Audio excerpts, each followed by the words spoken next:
Hello students, कैसे हैं आप?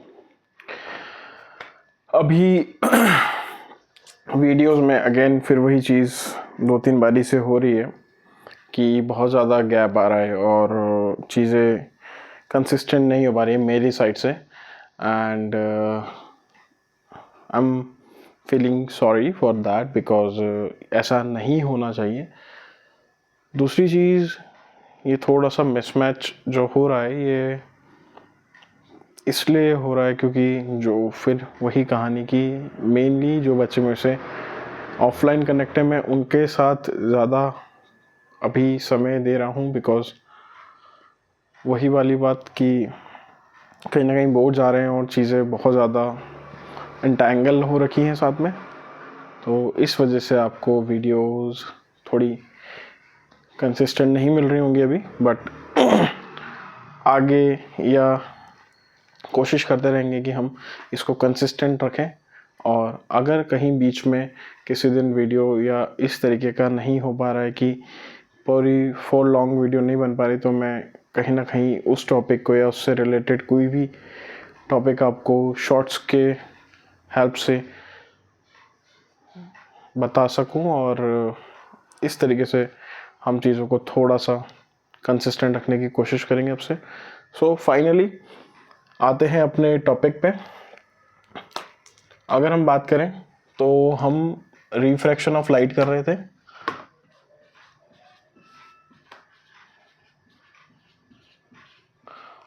रिफ्रैक्शन ऑफ लाइट हम कर रहे थे, इसमें हम पार्ट 4 कर रहे हैं अभी। और ये अभी 11th ऑफ मंथ 8 नवंबर है। अब हमने इस चैप्टर में रिफ्रैक्शन ऑफ लाइट में जो टॉपिक्स पढ़े, हमने इंट्रो लिया, उसके बाद हमने कंडीशंस देखी कि किस किस तरीके से रिफ्रैक्शन होता है, उसके हमने इफ़ेक्ट देखे रियल लाइफ में, जैसे हमने पेंसिल का इससे पहले वाली वीडियो में बात करी। या दूसरी बात हमने इसमें ही करी कि पूल की हम जब देखते हैं कि जो पूल है, पूल में आपका पेंसिल जो है वो, या सॉरी, आप पूल का जो एक लेवल है सरफेस है वो थोड़ा ऊपर उठ के दिखता है हमें। या कॉइन वाला हमने एग्जांपल लिया, या स्टिक वाली हमने बात करी वहाँ पर। तो ये सब चीज़ें हमने देखी। एंड देन हमने लॉज भी देखे। लॉज देखने के बाद हमने उसमें जो लास्ट टॉपिक देखा था वो रिफ्रैक्टिव इंडेक्स का था। किसका था?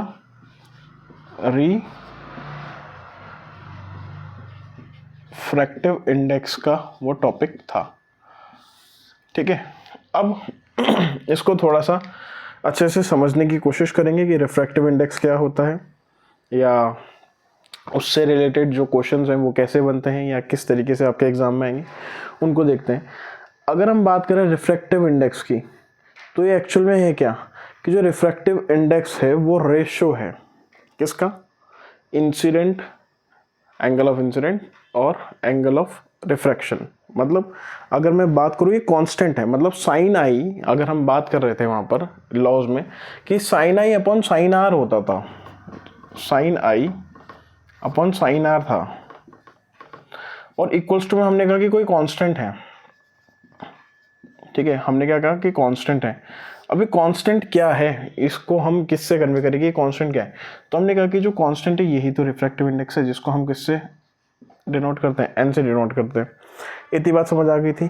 यानी कि अगर मैं इसको दूसरी लैंग्वेज में कहूँ कि रिफ्रैक्टिव इंडेक्स, जो अगर मैं रिफ्रैक्टिव इंडेक्स के रिस्पेक्ट में कहूँ तो मैं बोलूँगा कि जो रिफ्रैक्टिव इंडेक्स है, refractive index can be written, कैसे लिख सकते हैं हम रिफ्रैक्टिव इंडेक्स को? Written as the ratio of sine I upon sine R. ठीक है, ये चीज़। अच्छा, ये तो बात हो गई कि जो हम पीछे की बात कर रहे थे, या जिस तरीके से हमने रिफ्रैक्टिव इंडेक्स को समझा वहाँ पर। उसके बाद हमने इस पर न्यूमेरिकल भी करा। अब हम रिफ्रैक्टिव इंडेक्स और स्पीड ऑफ लाइट, जो इसमें टॉपिक है, उसको देखते हैं।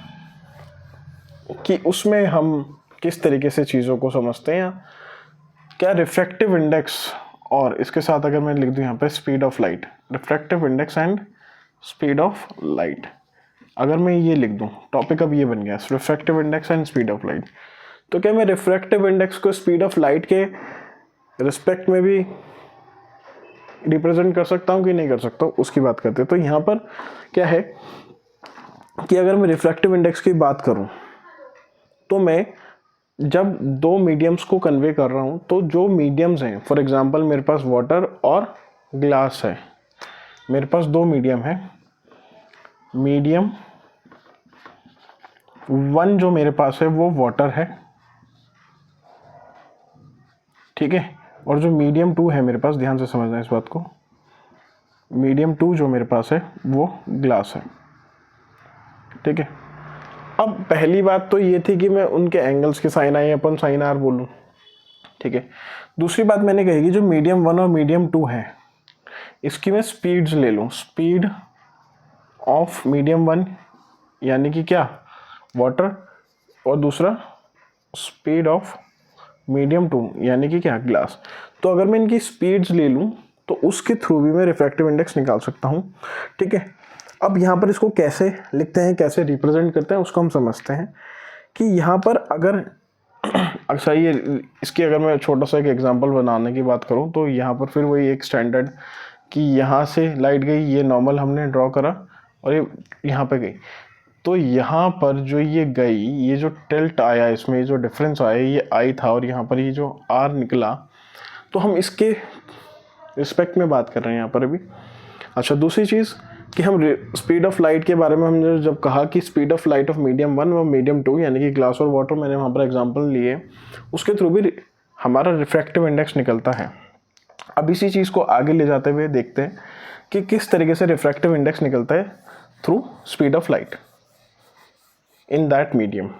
तो यहाँ पर क्या बोला गया है कि जो रिफ्रैक्टिव इंडेक्स है, ठीक है, जो रिफ्रैक्टिव इंडेक्स है मीडियम 1 और मीडियम 2 है ना, मीडियम 1 और मीडियम 2, अभी मैं इसको अपॉन में नहीं कर रहा हूँ, मैं बस इन दोनों को लिख रहा हूँ कि ये मीडियम 1 हो गया और ये मीडियम 2 हो गया, जिसको मैंने यहाँ पर वाटर मान लिया है और इसको मैंने यहाँ पे ग्लास मान लिया है।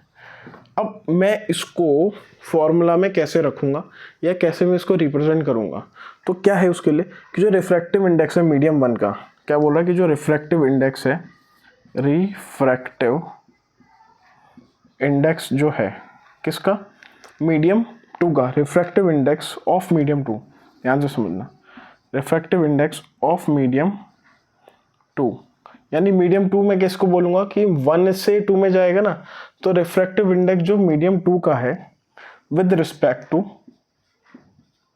किसके रिस्पेक्ट में जाएगा, with respect to medium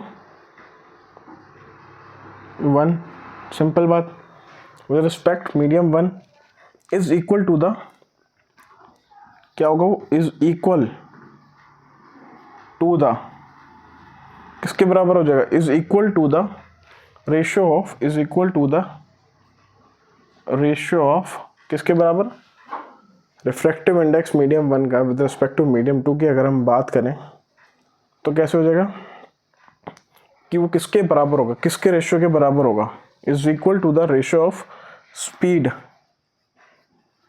of light, is equal to the ratio of speed of light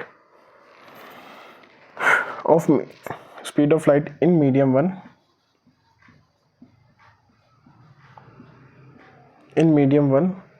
to the speed of light in medium 2 to the speed of light in medium 2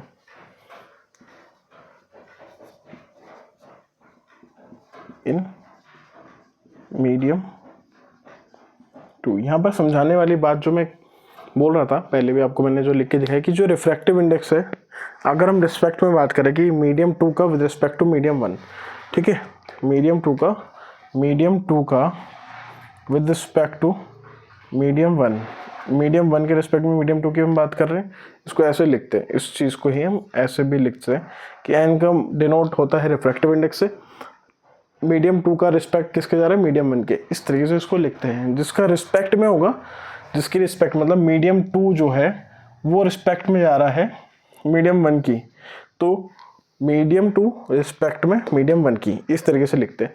तो इसको हम अब अगर इसको लिखना है तो उसके बाद क्या करा कि ये किसके बराबर होगा, इज इक्वल टू, जो मैंने बात बताई आपको कि मीडियम 1 रेशो क्या, रिफ्रैक्टिव इंडेक्स मतलब medium 2 with respect to medium 1 is equal to speed of light, speed of light medium 1 की upon speed of light medium 2 की। ये भी बन जाएगा, यहाँ से भी हम निकाल सकते हैं इसको। या अगर मैं इसको और बेहतर ढंग से लिखूँ तो 1 मीडियम 1 के लिए, 2 मीडियम 2 के लिए, और यहाँ पर मैं V1 अपॉन V2 लिख दूंगा इसको। इस तरीके से भी मैं इसको समझा सकता हूँ। ये चीज़ क्लियर होगी आपको। यहाँ पर स्पीड ऑफ लाइट क्या है, ये चीज़ समझनी है। अब दो चीज़ें इसमें निकल के आती हैं जब हम रिफ्लेक्टिव इंडेक्स की बात करते हैं। ये ना थोड़ा सा स्लो प्रोसेस वाला सामान है, ये थोड़ा स्लो प्रोसेस वाली चीज़ें हैं। इसको समझने के लिए थोड़ा पीस ऑफ माइंड चाहिए आपको कि मैंने रिफ्लेक्टिव इंडेक्स बोला, ठीक है। अब मैं उसी में स्पीड ऑफ लाइट के कंपैरिजन में जाऊंगा तो मैं बोलूँगा कि जो मीडियम 2 है विद रिस्पेक्ट टू मीडियम 1 की मैं बात कर रहा हूँ यहाँ पर, तो उसको मैं कैसे लिखूंगा, रिप्रेजेंट कैसे करूँगा रिस्पेक्ट में। तो मैंने कहा कि भैया मीडियम 2 की विद रिस्पेक्ट टू मीडियम 1 है speed of light upon 2, 1 upon 2, इसको मैंने ऐसे रिप्रेजेंट कर दिया। अब इसके बाद मैं इसी चीज़ को आगे लेके चल रहा हूँ, ध्यान से समझना कि रिफ्रैक्टिव इंडेक्स है, ठीक है। पहले तो मैंने बात करी कि रिफ्रैक्टिव इंडेक्स किसको बोलते हैं, कि sine I upon sine R equals to उसका रिफ्रैक्टिव इंडेक्स, है ना। ये चीज़ मैंने बात करी। जैसे कि आपकी बुक में पीछे भी, अगर आप अपने बुक में पीछे देखेंगे तो sine I upon sine R constant के इक्वल होता था। तो कांस्टेंट हम किसको बोलते थे, कांस्टेंट हम बोलते थे refractive index of that medium.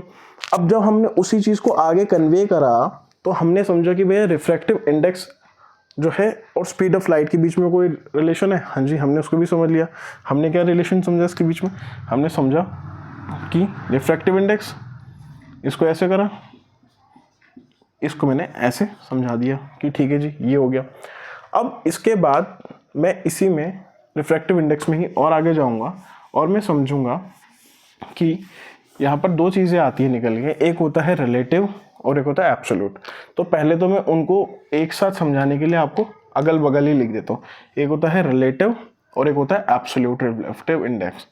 Relative refractive index, या जिसको मैं डिनोट किससे करता हूँ, एन से डिनोट करता हूँ, या एब्सोल्यूट रिफ्रैक्टिव इंडेक्स, ठीक है, ये चीज़।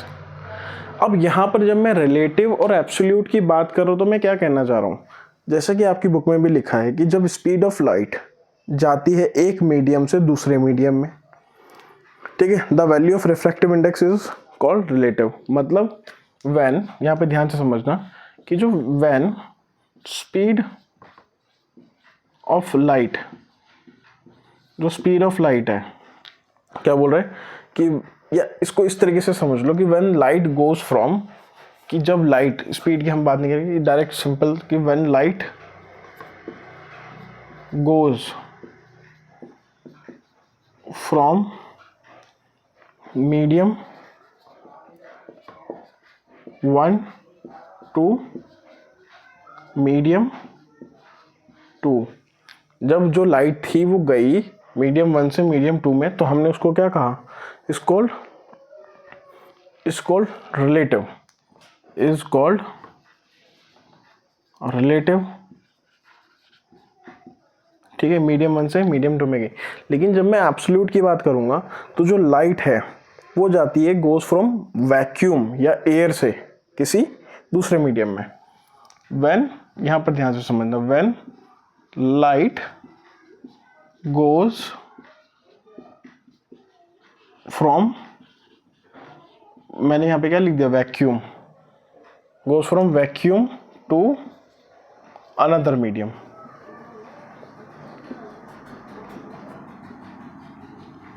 ठीक है, इसको मैंने क्या बोल दिया, एब्सोल्यूट। ये बात समझ आई। तो यहां पर अगर मैं कुछ फॉर एग्जांपल लिख रहा हूं कि भैया वाटर से गई कहीं और, वाटर से गई एयर में, ठीक है, ये कंडीशन बनी। और यहाँ पर तो सिंपल, एक तो वैक्यूम ही रहेगा, ठीक है ना, एक तो वैक्यूम ही रहेगा और दूसरा अनदर मीडियम हो सकता है, एम मान लिया मैंने उस मीडियम को। तो जब मैं यहाँ पर इन दोनों की बात करूँगा तो जहाँ से जा रही है और जिधर जा रही है, मतलब मैं यहाँ पर इसको ना लेके गिलास ले लेता हूँ, ठीक है, तो वाटर से ग्लास में गई, तो वाटर से कहाँ गई, ग्लास में गई, तो उसको ऐसे लिखना है मैंने, ठीक है। यहाँ पर क्या बोल रहा हूँ, वैक्यूम से उस मीडियम में गई, तो वैक्यूम से उस मीडियम में गई, इस तरीके से लिखते हैं इसको, इस तरीके से रिप्रेजेंट करते हैं एब्सोल्यूट और रिलेटिव। ये बात समझ आ गई। यहाँ पर कोई डाउट मेरे हिसाब से नहीं होना चाहिए, ठीक है। तो ये चीज़ ध्यान रखनी है कि मीडियम 1 से मीडियम 2 कि अगर मैं यहाँ पे बात करूँ, जैसे लिखा है कि we represented the refractive index of medium 2 with respect to medium 1, तो भैया अगर किसके रिस्पेक्ट में निकालना है तो इस तरीके से उसको रिप्रेजेंट करते हैं। हालांकि आगे जाके जब हम इसमें भी न्यूमेरिकल्स देखेंगे तो और ज़्यादा हमें आसानी से समझ, बट बेसिक जो डिफरेंस है वो यही है कि यहाँ पर हम एक मीडियम से दूसरे मीडियम की बात करते हैं, यहाँ पर हम बात करते हैं कि वैक्यूम से कहाँ चला गया और दूसरे मीडियम में चला गया, मतलब वैक्यूम है वहाँ पर, ठीक है। ये चीज़ यहाँ तक बात क्लियर हो गई आपको? यहाँ तक कोई डाउट? मेरे हिसाब से यहाँ तक आपको क्लियर हो गया होगा। अब हम बात करते हैं कि इसी से रिलेटेड कुछ और पॉइंट्स की, जिससे कि आपको और क्लियर हो जाए, ठीक है। नेक्स्ट बात जो अब निकल के आती है इसी टॉपिक में आगे, ये क्या कहता है कि अगर जो रिफ्रैक्टिव इंडेक्स है मीडियम का with respect to air is called absolute, जैसे कि हमने अभी बात करी कि एयर बोलो वैक्यूम बोलो तो उसको हम एब्सोल्यूट बोल देते हैं। वहीं अगर हम बात करें रेशियो की of light in a vacuum to speed of light in a medium is called refractive index of that medium.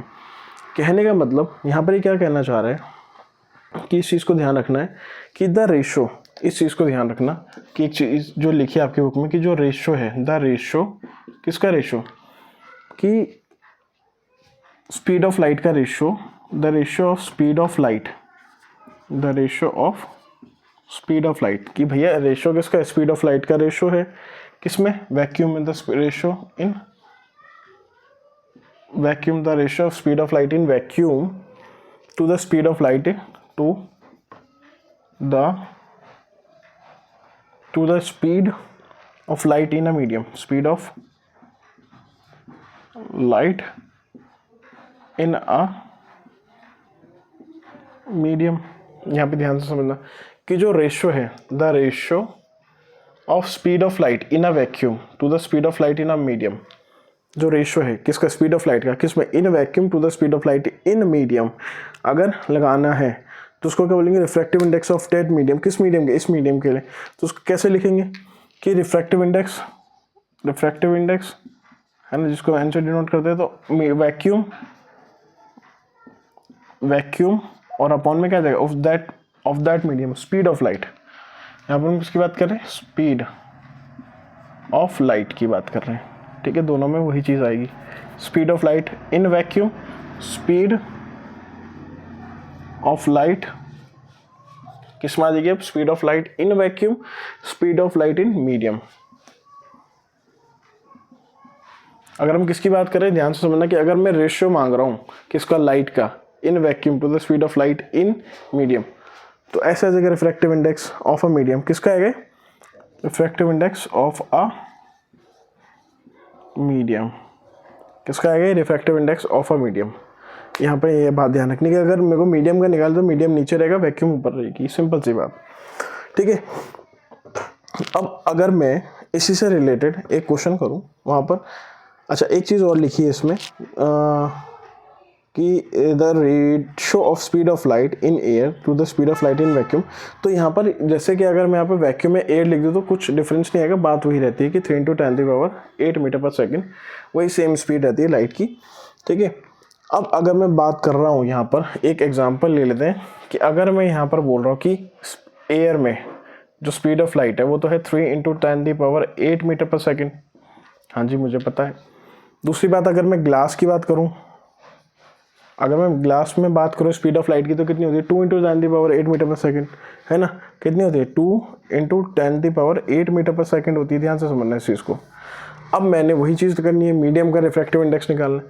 तो अगर मेरे को मीडियम का रिफ्रैक्टिव इंडेक्स निकालना है तो यहाँ पर मैं सीधा लिख दूंगा कि एन जी, यहाँ पर तो एयर ही रहेगा, तो यहाँ पर कितना हो जाएगा कि 3 × 10⁸ मीटर पर सेकेंड ऊपर, और अपॉन में कितना हो जाएगा 2 × 10⁸ मीटर पर सेकेंड। ये चीज़, ये बात समझ आ गई कि यहाँ पर सीधा सीधा सिंपल निकल के आती क्या चीज़ है कि मेरे को यहाँ पर डिवाइड करना है विद रिस्पेक्ट टू एयर।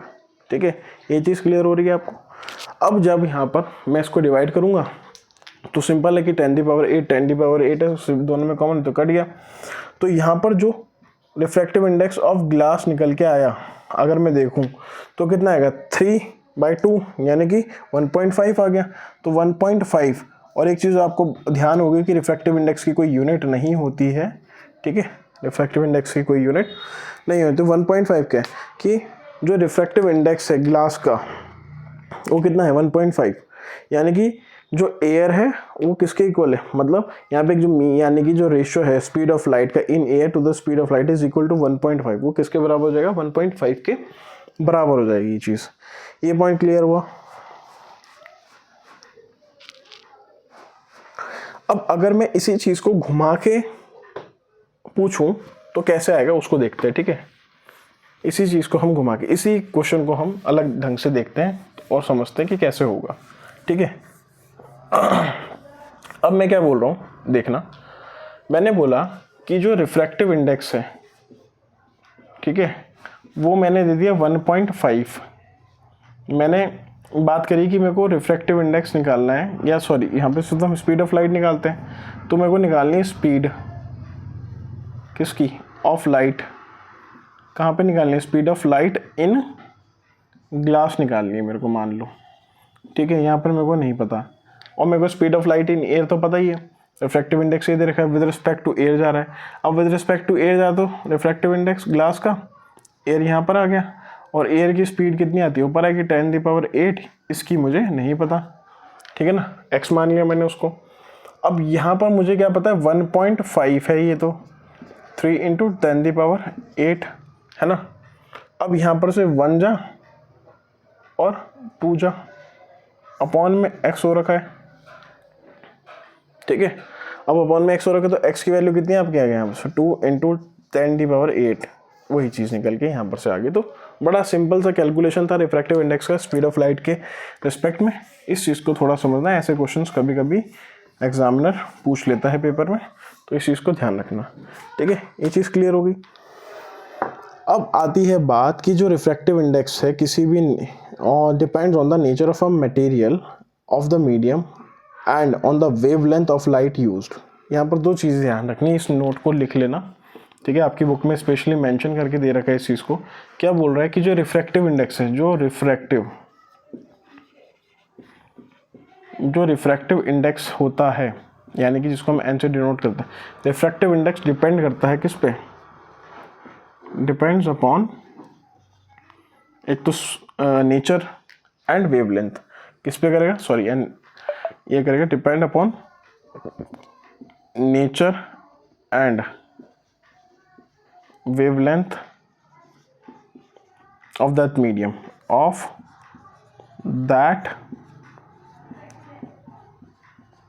ये बात ध्यान रखना। ठीक है, बहुत इंपॉर्टेंट पॉइंट है। ठीक है, उसके बाद क्या करेगी, if any two mediums are optically exactly the same then no bending occur when the light passes from one medium to another. यहाँ पर क्या कह रहा है, सिंपल सी बात है कि ये कह रहा है कि अगर दोनों का रिफ्रैक्टिव इंडेक्स सेम होगा तो क्या होगा, बेंड ही नहीं होगी, लाइट सीधी निकल जाएगी। रिफ्रैक्टिव इंडेक्स है में तो कुछ डिफरेंस ही नहीं आएगा उसमें, है ना। ये चीज़ ध्यान रखना है। कि दूसरी पॉइंट इन्होंने क्या बोला कि जो रिफ्रैक्टिव इंडेक्स है, having higher refractive index is optically denser than the another substance having low refractive index. अब यहाँ पर ये पॉइंट क्या बोल रहे हैं कि जो सब्सटेंस है जिसका हाई रिफ्रैक्टिव इंडेक्स है, ठीक है, वो क्या होगा, इज ऑप्टिकली डेंसर, वो ज़्यादा होगा। मतलब किसी का अगर रिफ्रैक्टिव इंडेक्स ज़्यादा है तो वो डेंसर होगा मीडियम, और उसी के कंपैरिजन में किसी का कम है तो रेयर होगा मीडियम। ये पॉइंट भी ध्यान रखना है आपको। नेक्स्ट बात क्या आ रही है कि higher the refractive index of a substance more will change the direction of a beam of light. Simple सी बात है, अगर रिफ्रैक्टिव इंडेक्स ज़्यादा होगा किसी सब्सटेंस का तो क्या करेगा, बीम ऑफ लाइट की डायरेक्शन चेंज करेगा। जैसे हमने इससे पहले एक बात करी कि अगर रिफ्रैक्टिव इंडेक्स सेम होगा तो कोई बैंड नहीं होगा लाइट में, ये चीज़ भी आपको समझनी है।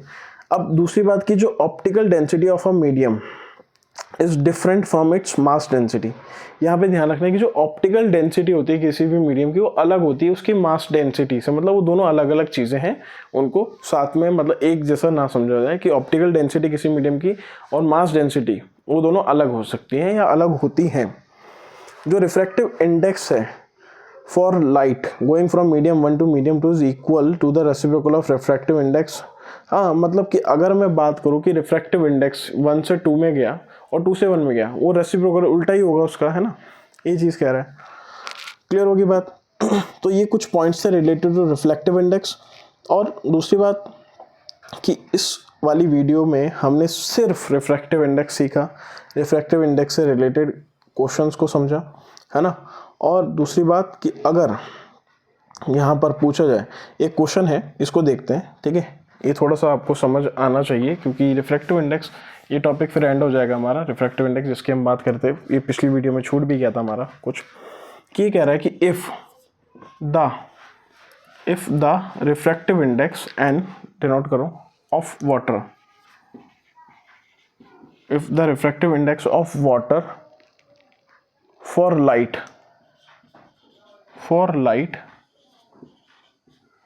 if the refractive index of a water for light going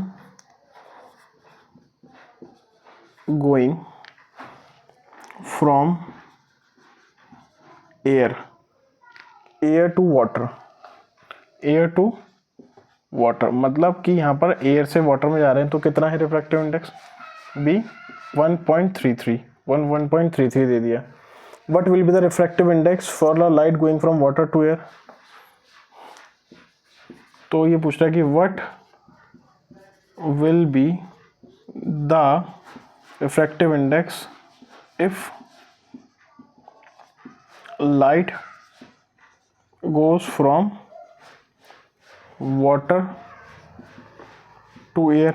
अब क्या होगा, इस पॉइंट पे हमें सिंपल समझना है कि इन्होंने क्या बोला कि रिफ्रैक्टिव इंडेक्स की बात करें, एयर से वाटर में एब्सोल्यूट की है तो 1.33 है, ठीक है। अब इसने कहा कि अगर वाटर से एयर में जाएगा, मतलब क्या कह रहा है कि वाटर से एयर में गया तो उसका रेसिप्रोकल कर देंगे हम, अभी हमने बात करी तो एन, ठीक है, एयर से वाटर, ये चीज़ होगी, उल्टा हो गया ना उसका, ऐसे तो लिखते हैं, ठीक है, ये चीज़। तो ये कितना हो जाएगा हमारा, सिंपल अगर मैं इसको सॉल्व करूँगा तो 1 अपॉन कितना हो जाएगा, 1/1.33 इक्वल्स टू 0.75, सीधा हो जाएगा आपको, कितना आ जाएगा 0.75 इसका रिफ्रैक्टिव इंडेक्स आ जाएगा। तो ये कुछ क्वेश्चंस थे या कुछ क्वेश्चन जो छूट गए थे रिलेटेड टू रिफ्लेक्टिव इंडेक्स, वो मैंने इस वीडियो में कवर कर दिए। नेक्स्ट मैं ये चीज़ करूँगा कि अब से ये थोड़ा सा जो बैकलैश आया बीच में, इसको मैं ना आने दो, इसकी कोशिश करूँगा। और आगे से जो चीज़ें रहेंगी, अब रिफ्रैक्टिव इंडेक्स के बाद हम कॉनकेव लेंस और मिरर्स पे जाएंगे, इसको मैं कंसिस्टेंट रखूँगा। और इस वीडियो में अभी हम इतना ही रखते हैं, और इसके बाद जितना भी ये चैप्टर बचा है, थोड़ा सा ही बचा है, ज़्यादा नहीं है ना, मिरर फार्मूलाज वगैरह बचे हैं इसमें, तो उसको हम देख लेंगे। बाकी आपके कोई डाउट हो तो मेरे को आप वीडियो के एंड में या वीडियो के कमेंट्स में बता सकते हैं। मैं नेक्स्ट वीडियो में आपके कमेंट्स को ज़रूर ध्यान में रखते हुए उन डाउट को क्लियर करूँगा। एंड ये था आज का वीडियो रिफ्रैक्टिव इंडेक्स से रिलेटेड, इसको समझें और अगर कहीं पर कोई भी डाउट हो तो आप पूछ सकते हैं। Thank you so much.